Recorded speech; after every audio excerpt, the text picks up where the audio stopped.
ગુજરાતની અંદર તાજેતરની અંદર થયેલા વાવાઝોડા અને વરસાદથી ખેડૂતોને વ્યાપક પ્રમાણમાં નુકસાન થયું છે. ગુજરાત સરકારની સાબરકાંઠા જિલ્લા કોંગ્રેસ સમિતિ તરફથી અમે માગણી કરીએ છીએ કે વારંવાર આ ક્લાઇમેટ ચેન્જ અને એના હિસાબે જે વરસાદ અને વાવાઝોડાના કારણે જગતનો તાત બિચારો થઈ ગયો છે અને એમને મગફળી હોય, કપાસ હોય, તુવેર હોય અથવા ડાંગર હોય, આવા પાકો નાશ પામ્યા છે. ત્યારે એક ચોક્કસ વીમાની કંપની બનાવી અને ગુજરાત સરકાર પોતાની વીમા કંપની બનાવી અને વીમો મળે એ માટેની વ્યવસ્થા કરે અને ખેડૂતોનું પાક ધિરાણ જે છે એ સંપૂર્ણપણે પાક ધિરાણ આ વખતનું માફ કરવામાં આવે.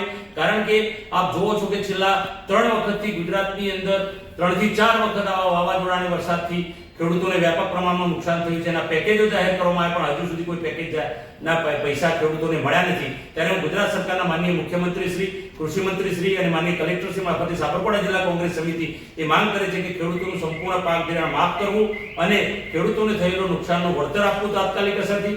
અન્યથા જો આ બાબતે કોઈ યોગ્ય નિર્ણય નહીં લેવામાં આવે અને કાયમી ઉકેલ જે આ જે વીમા કંપનીઓ જે ભૂતકાળમાં પૈસા લઈ અને ભાગી ગઈ અને વીમા ન મળ્યા અને પ્રધાનમંત્રી ફસલ વીમા યોજના હેઠળ પણ વીમો મળતો નથી, ત્યારે એક ગુજરાત સરકાર એક ચોક્કસ આયોજન કરી અને કાયમી ખેડૂતોનો આ પ્રશ્ન ઉકેલ થાય એ દિશામાં પગલાં ભરે.